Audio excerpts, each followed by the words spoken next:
unconscionable. And this is an executive action from Washington, D.C., and they have blood on their hands. It's time that people stopped making excuses and did their job. I hope we'll all forever remember this young lady when her light was blown out by an awful human being who was in this country illegally and had been arrested prior. Senator John Albers voices his outrage that the man charged with killing UGA student Laken Riley was in the United States illegally. Good evening and welcome to Lawmakers on this day 26 of the Georgia legislative session. I'm Donna Lowry in Atlanta. More on all the action under the Gold Dome in a moment. Georgia's job market continues to evolve, and much of it involves clean energy. Companies like Hyundai are producing battery-powered vehicles. The shifting job market is changing the state's landscape. Throughout Georgia, communities are trying to strengthen their economic engines to reverse declining rural populations. We'll take a look. And thousands of students attend college for years and get almost to the finish line, but run out of the financial resources to finish and get their degrees. In the studio, two House members are here to talk about moves to help more people finish their college education. But first, we get a wrap-up of the news under the Gold Dome from Capitol correspondent Sarah Callis. Hi, Donna. Today, lawmakers remembered Laken Riley, the UGA student killed last week. The murder quickly became a politicized debate over border control and immigration. Our border crisis continues because Donald Trump has convinced one party that the only thing that matters is putting Donald Trump first, no matter the cost. I pray for the Riley family.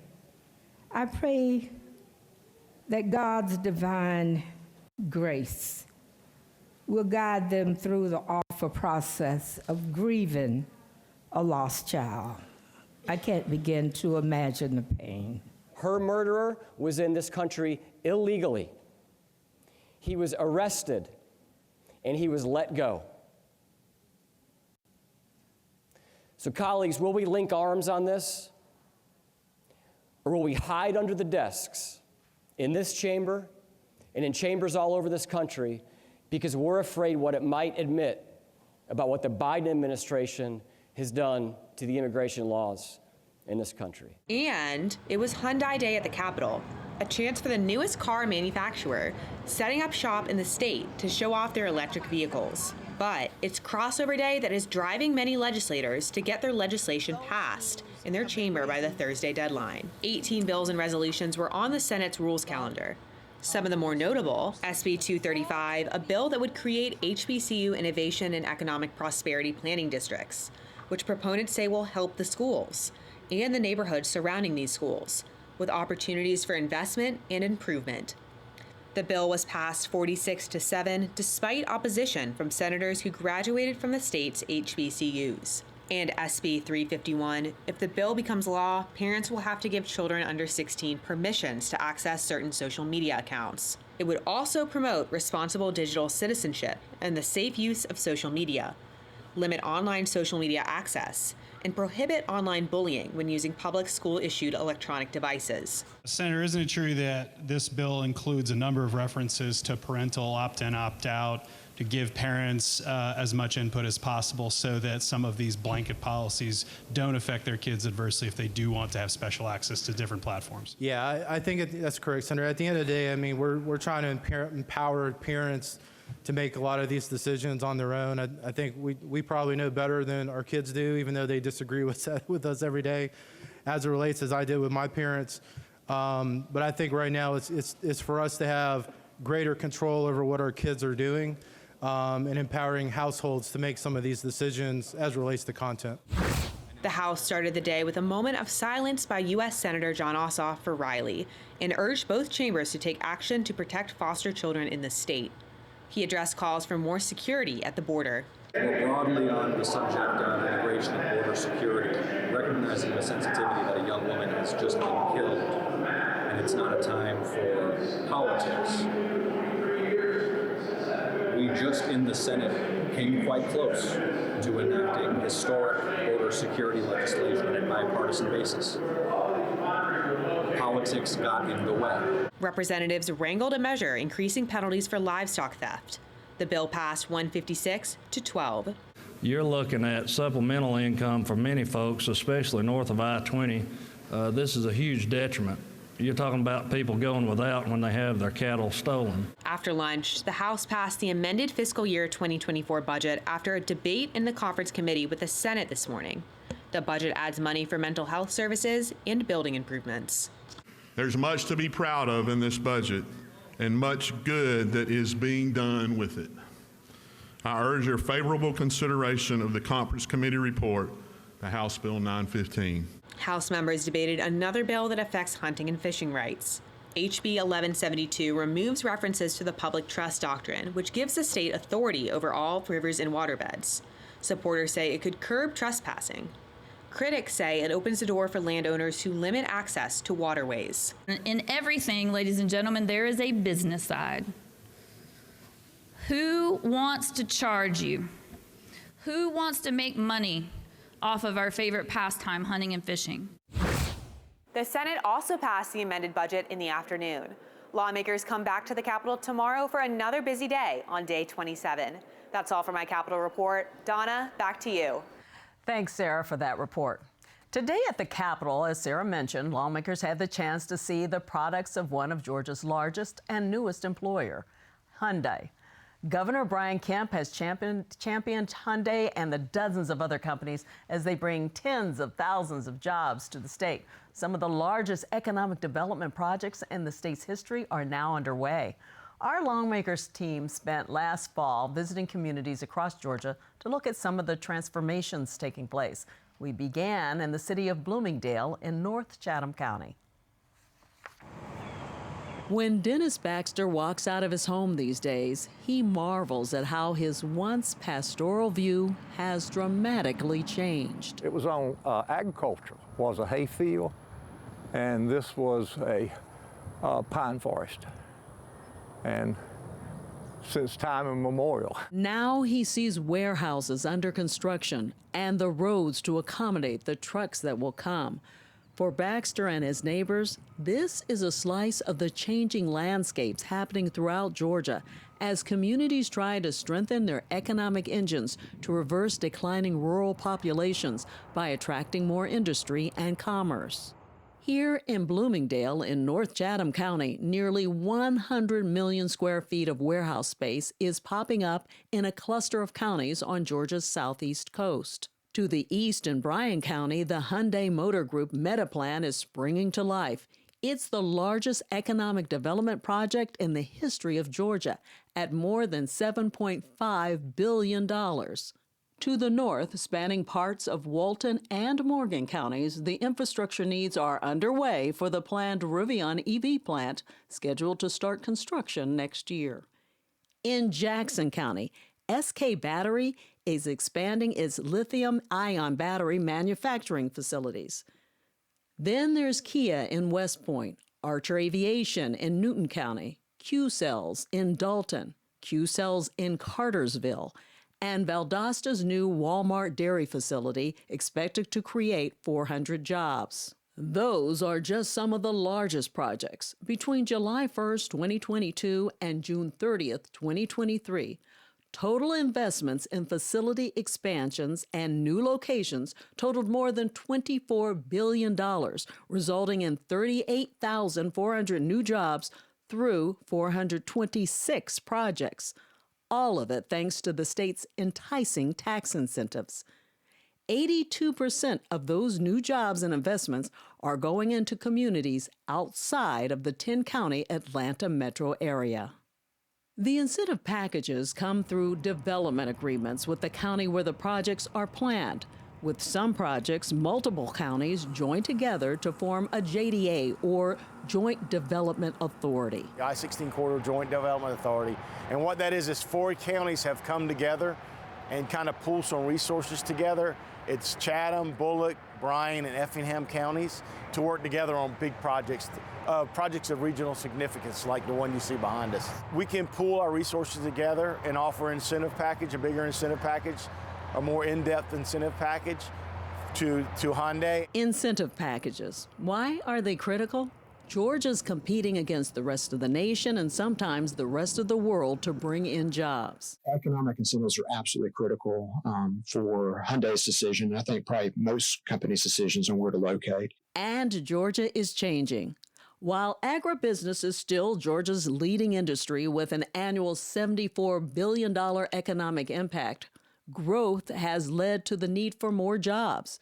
Georgia's population of 8.6 million in 2003 is 10.9 million now, making it the 8th most populated state.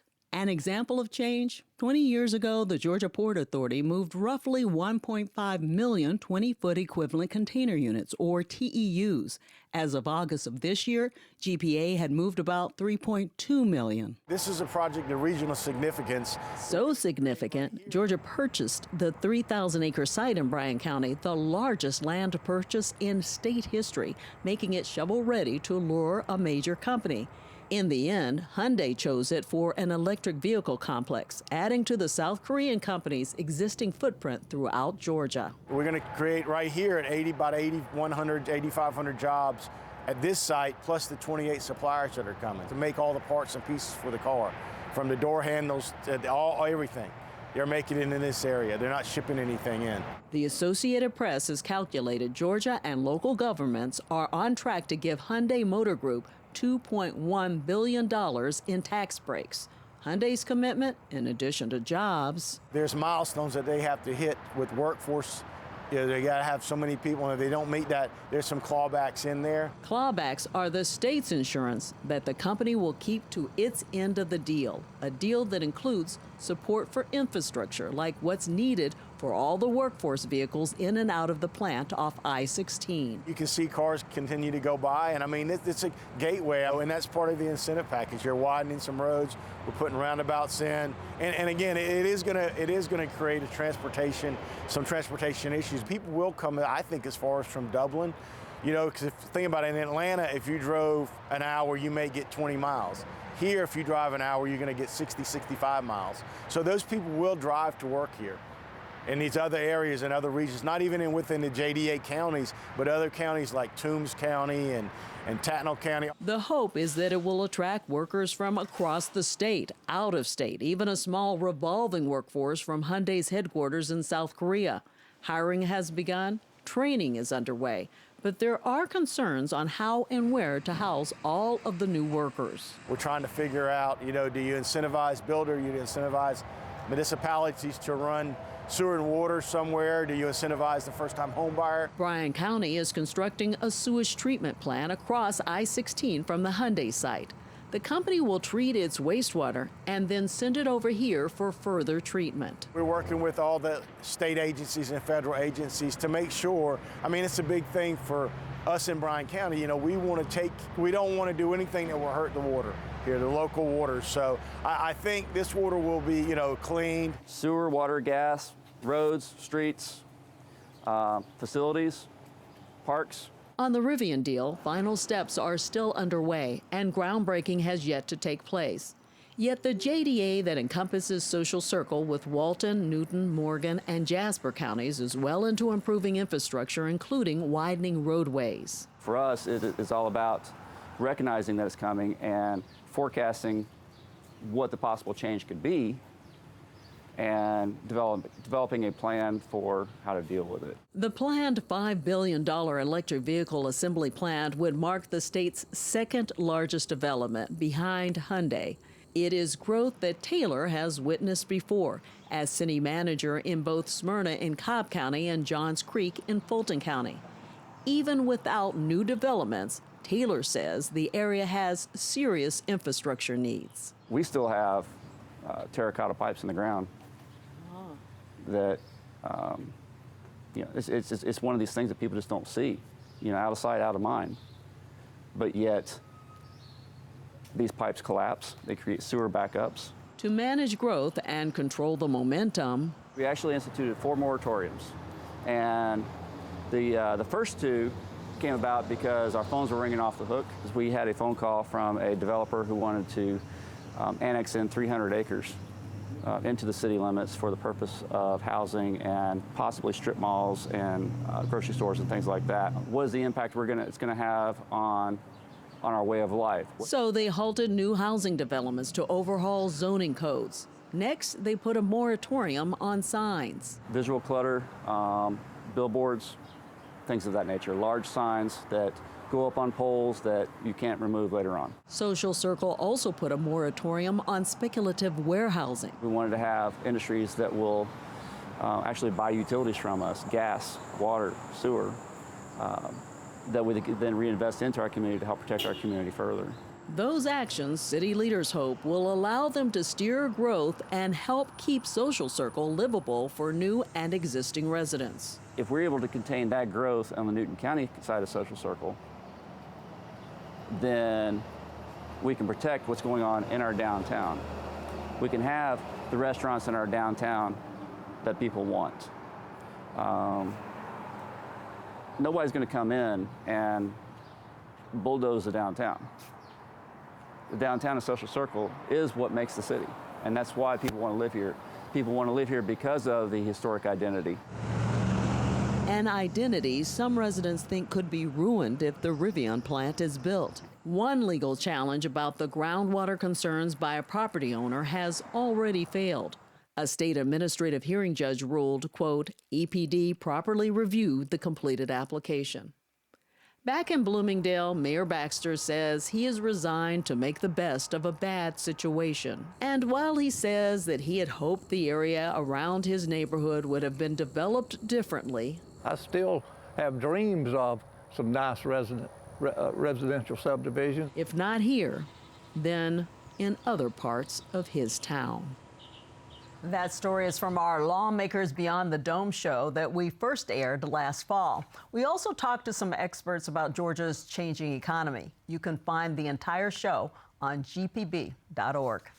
Coming up, sometimes money is the final stumbling block to finishing college. In the studio, two lawmakers who want to give those students who have already spent lots of time working toward degrees get the extra boost they need.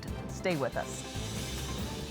Lawmakers is made possible by Georgia Farm Bureau. With over 80 years of helping everyone understand the importance of agriculture in our state. After all, ag is Georgia's #1 industry. Food and fiber production represents over $74 billion in output of Georgia's strong economy. The Georgia Farm Bureau legislative team works to represent producers across Georgia at the state capitol during the session and year-round. Georgia Farm Bureau, the voice of Georgia farmers. People put their faith in PBS because they know that it is constantly delivering quality. It covers the whole of the United States. It's a free and independent media. We go where the viewers are. What are the conversations that are happening right now? We feel that civil discourse is a civic responsibility. What we do is authentic reporting that people can trust. We give time so you can hear voices on all sides of an issue. This is the place that people turn to for stories that matter. And they know that when they walk away, they will have learned something about the world around them. That's why this makes PBS important for daily life and, in the end, our world.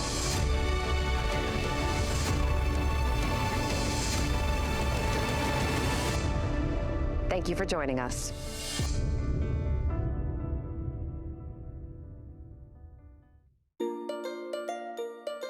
Community.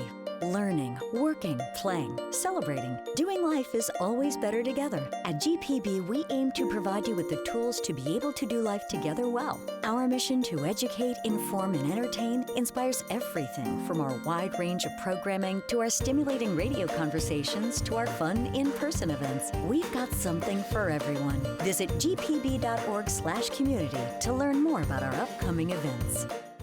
Back to Lawmakers. I'm Donna Lowry. We're going to learn about a measure to make it easier for Georgia college students to finish their degrees. Joining me are two lawmakers trying to make that happen for more Georgians. Republican Representative Chuck Martin of Alpharetta is chair of the House Higher Education Committee, and Democratic Representative Lydia Glaze of Fairburn is a member of that same House Higher Education Committee. Welcome to Lawmakers, to both of you. Thank you for having us. As we get into this Georgia Completion Grant bill, here's some information I want to talk about.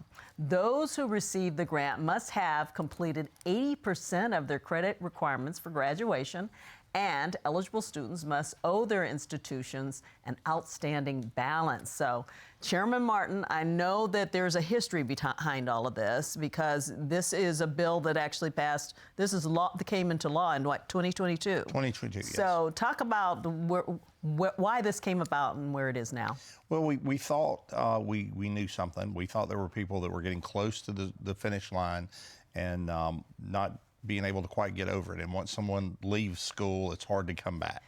So in 2022, I think it was House Bill 1435, set the threshold at 80%, $2,500 maximum per student.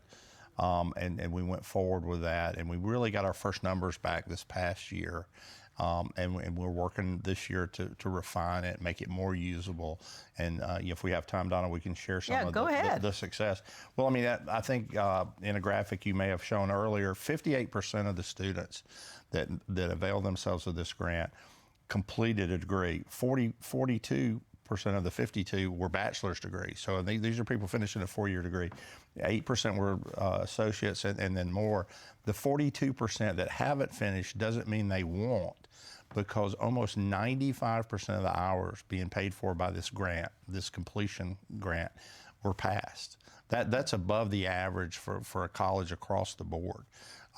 Really 94.6% were passed. So the people that haven't finished their degree yet, a very high percentage of those are. This is making a difference, and we're making it on average for about $1,200 per student to get them across the finish line, to get them to be, part of the Georgia economy and working to support themselves, their family, and their way of life. It's an exciting thing that we can make this much difference with this, quite frankly, this little bit of money. Yeah, it's making a big difference. You mentioned some statistics. I'll show some more. During the 2023 fiscal year, the program awarded nearly $7.3 million to more than 6,000 undergraduate students at eligible colleges and universities across the state. 54% of them part-time students, 46% full-time students. So, Representative Glaze, it's really changing lives, isn't it? And actually, that's what the bill was intended to do. It's to get those students across the finish line so that we would have a marketplace that looked like students ready to go to work, finish their degrees, and walking into the new marketplace. EV is what we are looking towards to be the EV capital of the U.S., and we've got students we need to bring across that finish line. I'd really like to say thank you again to our chairman, Chuck Martin, who's been the leader on this particular completion grant. And we're doing some extra work on that this year to open up the doors for more students to come across the finish line. I think Chuck may even be willing to talk about a little bit about that today. We're at 80% completion, but I think we're going to move down a little bit more. Yeah, get a little bit more. I mean, last year, both chambers overwhelmingly passed a bill along these lines to increase the financial reward that people got. Talk about what that legislation was all about and then what happened. Yeah, what happened last year is really what we're doing this year. We're moving the threshold for a 4-year degree down to 75%. Mm-hmm. The idea at 80 was you have to be headed into your last year. We're moving that back to 75 because that is 3/4 right of a 4-year degree. Yeah, you've already put in 3.5 years right, at least. So we're doing that this year. And for the first time, we're actually moving it down to 45% if you're having a 2-year program. Because really when the bill started, and this is what happens with legislation, you see it go into the real world, into real life, and you see things happen, that 2-year students aren't going to be 80% finished when they go. If they're 80% finished, they're probably in their last semester, right? So for the first time this year, we're going to move that back to 45% for a 2-year program, and we think more students will be able to avail themselves of it. So we think that will add to more students. And as Representative Clay said, we're going to do that this year. Much as we did last year, the bill picked up some baggage, as happens on day 40 last year, and it caused the governor to have to veto it. But we've worked with the governor. The governor sees the good the program's doing. The governor's been very supportive of it. And I mean, it's a bit cliche sometimes we say, but this is true win-win-win, because it's wins for the state, it's win for our universities and it's winning for the students and the families that are doing it. And so we're really blessed to have the numbers on it. The Student Finance Commission and President Laken Riley has done a great job. Representative Glaze has been very active in helping this. Representative Deborah Silcox has been very active in helping me with this, even though she's not on our committee. She's been a big part of it. So people from both sides of the aisle and people that are on our committee and people that are not have really joined hands on this, because we see the differences making in students' lives, both traditional students and non-traditional students. Yeah, I can't imagine getting almost there and then realizing, and always saying, well, I have some college or most of college, but not really a college degree. I almost liken this into not leaving any Georgians behind. And with that said, when we look at students who are in our two-year colleges and they get to 45%, can you imagine how you feel when you look up and your state says you can get another $2,500?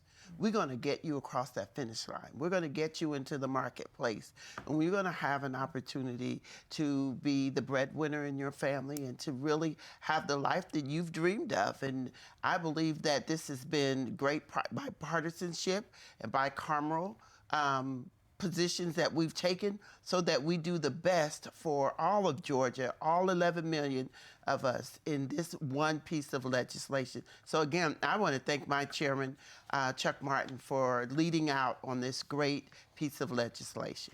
So will it change from 2,500? Are you looking to increase it a little bit? Well, that was one of the things we did last year. We're not doing that this year, and here's why. Okay. We talked about we are extending it this year from 2 additional years to get data back. But we looked at the average person is using $1,200. We felt like it was more important to keep it at 25 and keep impacting more lives with the same amount of money, rather than to go for additional monies to do that. Because one thing, Donna, I don't want to say this is needs-based. This is needs-based aid. But one of the things I want to say that's, I think, very important for people to understand, this is also merit-based aid.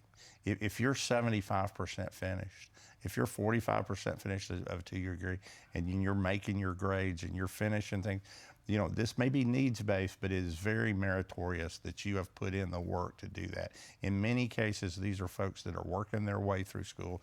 They maybe have a job. I mean, these are people you want to hire and bring into your workforce, your workplace with you. So it feels good and it works. Sometimes we do legislation down there that feels good or it works.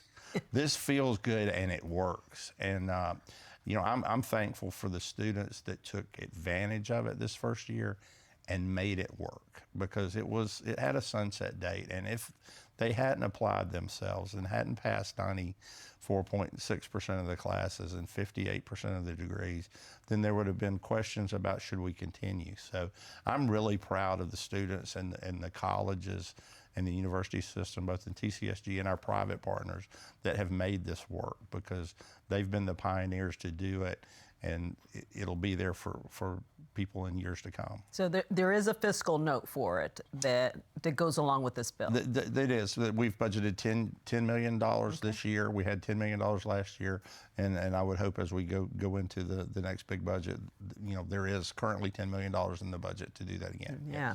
Just quickly, anything you want to add? Well, I certainly want to add that there were colleges, both on the private side and for USG, that we really had the opportunity to work with, even inside of expanding this legislation, to say, make sure your students take advantage. And the colleges have worked with Department of Education, and we're excited about what's going to be happening in Georgia. Okay, I want to thank you both for working on this and coming on to talk about it. But that does it for Lawmakers Today. Tomorrow, we'll talk about some of the health care legislation lawmakers hope to move forward before crossover day on Thursday.